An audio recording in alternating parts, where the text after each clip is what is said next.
En 2025, plus de 109 000 entreprises ont vu le jour au Maroc. Un chiffre massif, un signal clair. L'entrepreneuriat n'est plus une tendance, c'est une dynamique installée. Derrière cette accélération, un moteur discret mais stratégique, la propriété industrielle et commerciale. Les chiffres publiés par l'OMPIC montrent un écosystème qui se structure, se protège et commence à jouer dans la cour des économies innovantes. Les marques d'abord. Plus de 32 000 demandes enregistrées en un an.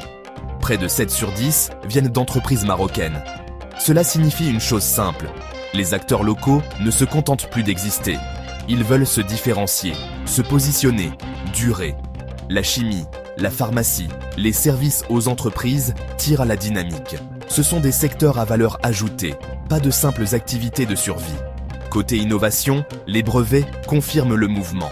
Près de 3000 demandes, avec une progression nette des dépôts marocains. Les universités jouent ici un rôle central. Elles concentrent près des 2/3 des brevets nationaux. La recherche commence à sortir des laboratoires pour entrer dans l'économie réelle. Même logique pour les dessins et modèles industriels.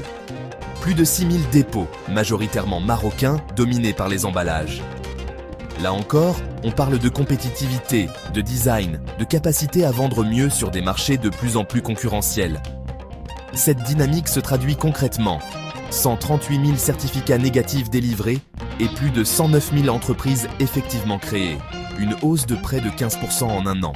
Rare, significative. À l'international, le signal est tout aussi fort. Le Maroc gagne 9 places dans l'indice mondial de l'innovation, se classe parmi les meilleurs mondiaux sur les actifs immatériels et conserve sa première place en Afrique et dans le monde arabe en matière de propriété intellectuelle. Derrière les chiffres, une réalité s'impose. Le Maroc ne se contente plus de produire. Il protège, il innove, il structure. Et c'est souvent dans ces transformations silencieuses que se jouent les vraies ruptures économiques. Si ce genre d'histoire t'intéresse, abonne-toi. On parle tous les jours du Maroc et du monde ici.